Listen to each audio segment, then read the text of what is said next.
What's going on, everybody? Mortem here, this time bringing you a look at Monster Hunter Wilds. The latest game, of course, in the Monster Hunter franchise, which I believe is launching today in full, or did, I should say. Now, I fully admit this is not a video game that I was planning on covering initially, but roughly a day or two ago, Capcom reached out via one of their PR companies and offered a key for it, and by offered, I mean they just sent an email with the key, and that combined with the fact that people had just been asking me about it repeatedly, I figured why not jump in and take a quick look. That said, I do not plan on fully reviewing this right now. I'm pretty busy with other stuff. I may well double back to it in the future just because I actually enjoyed what I played of it, but a few things straight away. Now, I am actually covering this a little bit after the game officially launched, despite getting that slightly early key, and when I first fired up the game, it just sort of black screened on me and I had to quit out and fix it, and then loading the game again after that solved the problem, and I didn't personally experience any technical problems beyond that, but a very quick browse through the Steam forums, or just the Steam user reviews, would tell you that the game seems to be running less than great for a lot of people. I've seen some people saying updating their drivers fixed it for them, so you may well try that route, but definitely worth a mention that performance seems to be a little hit or miss at the moment, so hopefully they get that fixed pretty quick. But Monster Hunter Wilds puts you in the role of a hunter for the guild, of course, hunting down various large beasts that pose a danger to essentially everyone. In this instance, though, we are exploring an area called the Forbidden Lands, which is dealing with a particularly problematic monster named the White Wraith. This beast has already taken out a village known as the Keepers, and one of their children managed to escape, and we find them, and that's how this all went down. And by the way, just throwing this out there,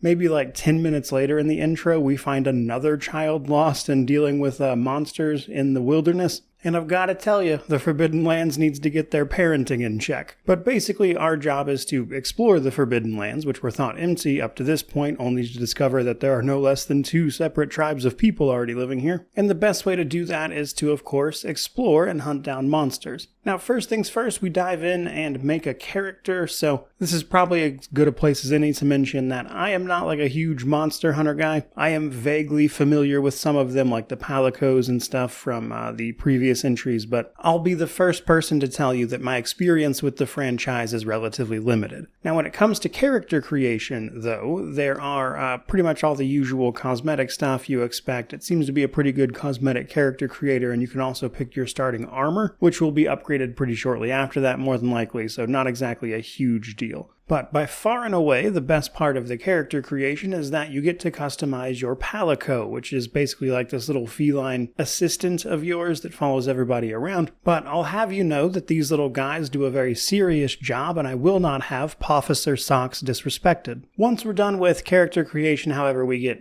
right into the thick of it, hunting down monsters and killing things, and the first thing you'll basically do is pick your starting weapon from one of the 14 main weapon types. These are basically all accompanied with their own playstyles and movesets. You start out with just the one, but a little ways into the game you do get access to a secondary weapon you can swap between. Having not been super familiar with most of these, I actually found myself drawn to the switch axe, but there were a few others that I thought were pretty interesting, like the insect glaive has like this whole little side thing with these bugs you have to like raise, from what I understand. Not exactly sure how that works, but just from a passing bit of interest, it seemed kind of neat. And then there's your more traditional stuff like the slow heavy greatsword, that kind of thing. But basically, each of these plays differently, and you kind of got to figure that out in order to properly take down monsters. Unsurprisingly, with a game called Monster Hunter, most of the game revolves around hunting monsters while also telling you this story. Now, one of the reasons I don't really plan to jump in and review this is because there's a pretty heavy emphasis on multiplayer. You can play solo, they actually do have a very specified option for that, but it's very obvious that a lot of it pushes you towards grouping up and doing co-op and taking down these monsters in tandem with other people. And you're going to do that while exploring various zones. You start out in this sort of sandy desert area, but quickly other biomes will open up, and within those zones we can both do more set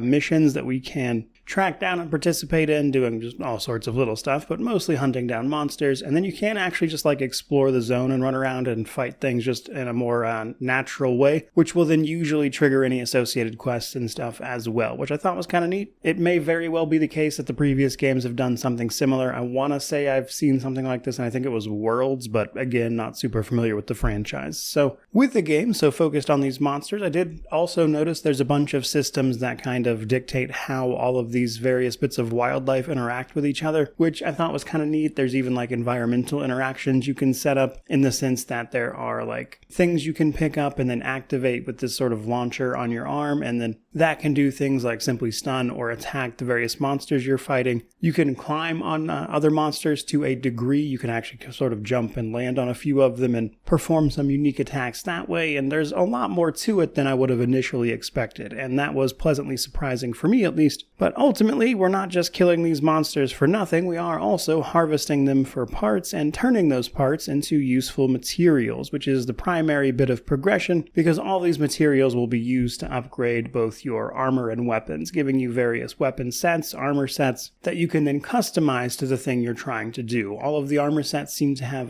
various pros and cons in terms of elemental resistances, and I imagine all of the monsters later will have some sort of element associated with them, given that I fought this sort of cockatrice looking thing that had a big emphasis on fire damage. You can also upgrade your Palico's equipment as well, which is very necessary because he's just a little guy. And while you're doing that in town, you can also, of course, visit your own tent to set up and get ready for the next fights, customizing all your items and things. You can also get a sort of cooking station where you can set up food buffs to give yourself based on the rations you've harvested. And while I didn't experience these things myself, it's also my understanding that there's also a bunch of side stuff to get up to, like side quests and fishing and stuff that becomes available later. So it looks like there will be plenty to do. Now, and all in all, to sort of put some of that in perspective, and honestly just to not drag this video on too long, as somebody who is not especially familiar with this franchise, this entry looks pretty cool barring the initial technical problems that they're running into. So hopefully those get sorted out pretty quick, but having played this a few hours, I can definitely see what people see in this particular franchise, and while I have no plans to review it anytime soon, I may very well double back a little later in the year when I have more time to play more of this, if only to continue the marvelous adventures of Officer Socks. But for today, I think that's pretty much going to do it. So, hope you enjoyed this video. If you did, don't forget to like, comment, subscribe, all that YouTube jazz. But regardless of any of that, truly, just thank you so much for watching. I really do appreciate it. May you wander in wisdom and have an amazing day.